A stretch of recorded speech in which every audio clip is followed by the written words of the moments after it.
What's up everybody, I am Jaspreet Singh and welcome to the Minority Mindset. Taxes. That one small little word can start a bunch of arguments. Last week, the Trump administration finally released this, the first draft of our new tax proposal after they've been talking for months about reducing taxes for everybody. Well, we finally got it and it's proposing major changes in 3 major areas, so let's talk about it and let's see what this means for you. Now, as always, I'm not an accountant or a financial planner, so you should always speak to a professional in your area, and these are just proposals. Nothing has been finalized or approved yet, so we'll make a follow-up video if and when a tax plan is approved. The first major change comes to your personal income taxes. Right now, we have 7 different marginal income tax brackets that range from 10% to 39.6%, where the more you make, the more you pay. The proposed plan still keeps the marginal income tax bracket system, where the more you make, the more you pay, but instead of having 7 different brackets, they have 3 at 12%, 25%, and 35%. The proposal did not say a word about what the income breakdown would be for each bracket,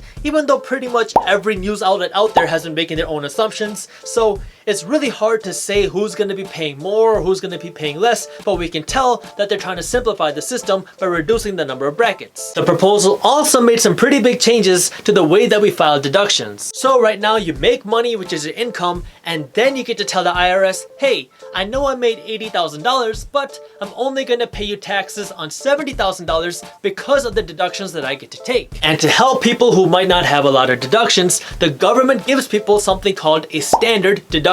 Right now, the standard deduction is $6,350 for an individual or $12,700 for a married couple. Essentially what that means is that at a minimum, you can reduce your income by the $6,350 or the $12,700, and if you have more itemized deductions, great, you can reduce your income by the bigger amount. The new proposal wants to get rid of a whole bunch of itemized deductions, but in return, they're going to up the standard deduction to $12,000 for an individual or $24,000 for a married couple. The thought behind this is that the vast majority of people will not have $12,000 worth of deductions per person, so you don't have to waste your time and energy trying to find itemized deductions. You can just automatically reduce your income by $12,000 or $24,000 if you're a married couple without having to prove anything. And the last major change on individual taxes is that the new proposal wants to get rid of the death tax completely. Right now, a person can give away up to $5.45 million when they die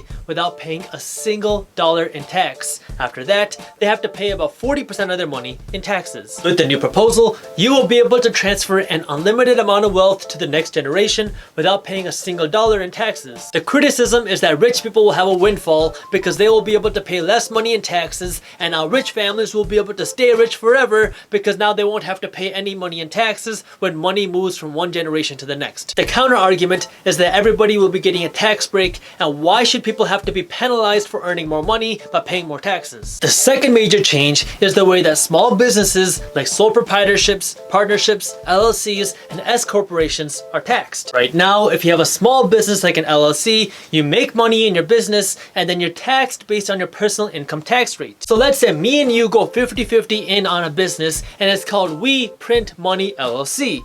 Right? You make $1 million from your other businesses and I don't have any other source of income.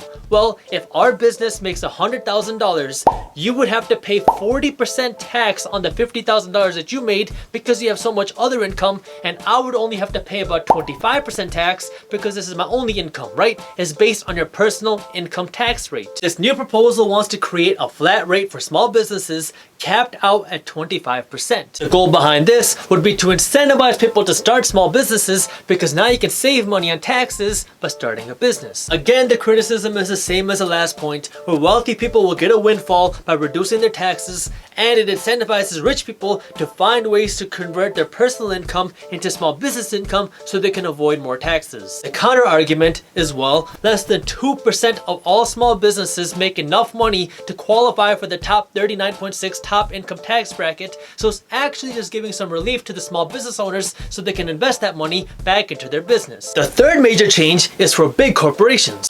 Everyone's favorite. The proposal wants to bring our current corporate tax rate from 35% all the way down to 20%, which would be lower than a lot of industrialized countries. And the proposal allows for corporations with billions of dollars of cash overseas to bring their money back to America at a very, very low tax rate called a tax holiday. According to Citigroup, there's about $2.5 trillion being held by big corporations overseas, and according to Goldman Sachs, about $250 billion would come back with this tax holiday. The criticism behind this corporate plan is twofold. First, that corporations are already using a whole bunch of tax loopholes to get around paying the corporate tax. And two, this tax holiday will be another windfall for owners because they're just going to bring that money back and buy back stock instead of investing it in their employees. The counter argument is, well, yeah, the current tax rate for corporations is 35%, but the effective tax rate is 24% because of all these loopholes. If you reduce the corporate tax down to 20%,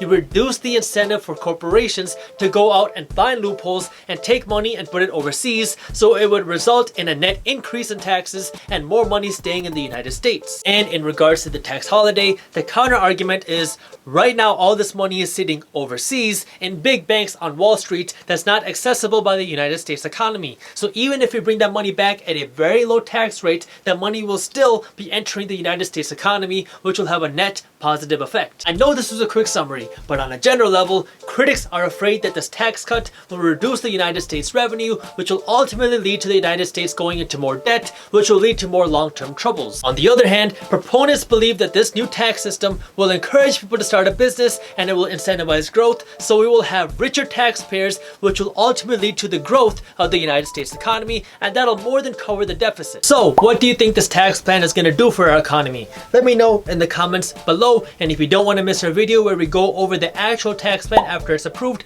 be sure to subscribe to the Minority Mindset YouTube channel. Plus, we release new videos on entrepreneurship, business, and money every single week. And as always, keep hustling.